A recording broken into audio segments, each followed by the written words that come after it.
তেল দিয়ে দিচ্ছি আমি। একটু বেশি তেলে ভাজতে হবে আলুর চপটা। তেলটা গরম হতে হতে আমি আলুর চপটা তৈরি করে নিচ্ছি। এখানে আমার কাছে দুটো আলু সেদ্ধ করা আছে।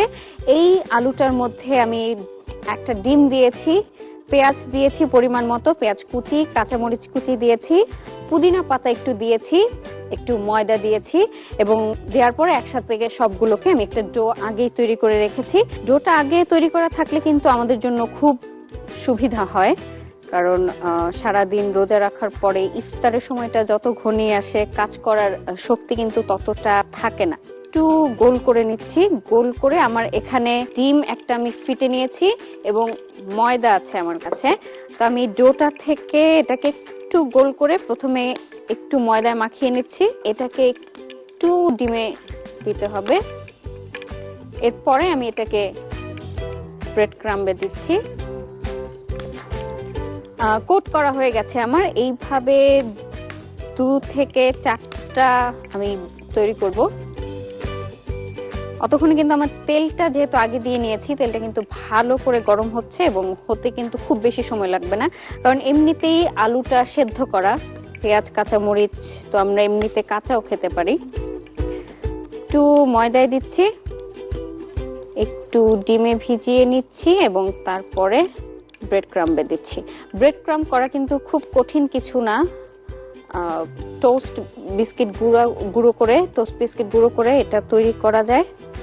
এছাড়া পাউরুটিও একটু যদি সেকে নেই সেক্ষেত্রে এটা শক্ত হয়ে যায় এবং তারপরে ওটাকে খুব ভালো ম্যাশ হয়। সেক্ষেত্রে ব্রেড ক্রাম্ব কিন্তু বাজারেও পাওয়া যায়।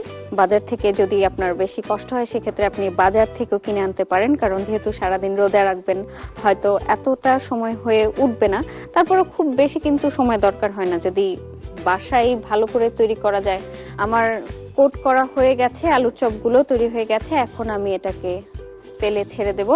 আলু কিন্তু স্বাস্থ্যের জন্য খুবই ভালো, এটা আমরা সবাই জানি। অনেকে ভাতের বিকল্প হিসেবেও এটাকে খেয়ে থাকেন। এটা হতে খুব বেশি সময় লাগবে না, কারণ আলুটা যেহেতু আগেই আমি সেদ্ধ করে নিয়েছি, ডোটাও খুব ভালো মতো করা আছে, আর ডিম তো খুব সহজেই ভাজা হয়ে যায় এটার সাথে।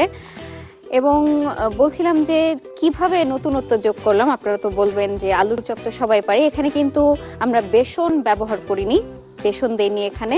বেসনের পরিবর্তে আপনি ব্রেড ক্রাম্ব এবং ময়দা এবং একটু যদি ডিমে কোট করে নেন তাহলে রংটাও সুন্দর আসবে, খেতেও মজা লাগবে। এটার সাথে কিন্তু অনেকে মাংসের কিমাও দিয়ে থাকেন। অবশ্য মাংসটা সবসময় পরিবারের সবার জন্য উপযোগী হয়ে ওঠে না, তো এই জন্য শুধু আলুটা দিয়েও আপনি খেতে পারেন মাংস যদি ঘরে না থাকে। এবং যেহেতু ডিম দিয়েছি এখানে, ডিমের জন্য একটা ভিন্ন স্বাদ আসবে।